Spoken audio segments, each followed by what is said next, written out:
When you hear the stats about youth culture, they're not good. Over 94% of high school students do not attend church, but they do attend school and athletes attend practice. At Arizona FCA, we're strategic about our vision to reach coaches and athletes. We're bringing the gospel message to the campus. Yeah, it definitely changed the way I play because when God's on your side, who could stop you? Honestly, I never asked to win a lot. I just asked just to allow me to have great games, play for His honor. I know I've changed as a player by how I play and what I'm capable of doing, but it just feels better to be playing for Christ. The kids play hard, but they play with a purpose. Gradually I learned that, hey, that's not how I act. And they know that they are playing for an audience of one. Every time I go to a free throw, I say a prayer like, this is for you, God. I play for you, not for myself. All the talents that I've been taught and all the skills that I've obtained, they've come from God.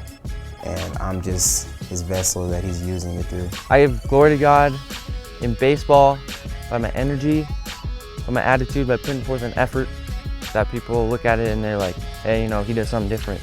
And I even pray different now. I say, God, coach this team, not even help me. Because when I say help me, that almost acts like He's my assistant coach. I don't want it to be that way. I want me to be accessible to Him, not the other way around.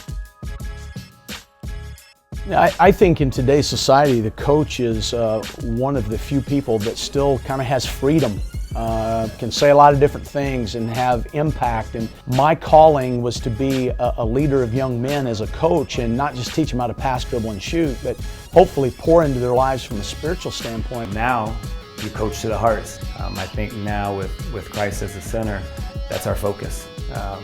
We're still winning games, but that's not the ultimate goal. We try to glorify Him in all that we do. Through FCA, my coaching style has changed quite a bit. The wins are just not as important, and it's more about coaching the whole athlete and just making sure that everything we do in our gym glorifies the Lord. Because I think that if they're good players, that's one thing, but that's only going to last them for 4 years.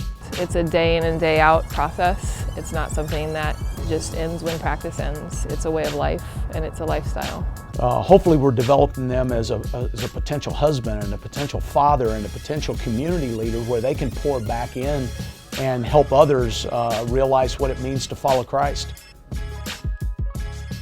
A lot of times where you wish that you could feel like you're impacting every single person, there's always going to be a smaller group of people that just are really impacted by the way you live your life. I think when it comes down to it, I really like setting an example for others because I know that God has called me to be a leader and to be a servant. I just felt a calling from God that I am the change at Independence and I can make an impact on people's lives, and I will. Maybe I'm impacting her life, but at the same time she's impacting my life in incredible ways. And I got to bring that light to the school. I'm Jed Dunn. I'm Nana. I'm Coach Evans. I'm Coach Wilson. I'm Lindsay. I'm Eddie. I'm Austin Bull. Jerome Garrison. I'm Nettie. And I am. I am. I am. And I am FCA. FCA. FCA. I'm Russ Pennell, and I am FCA.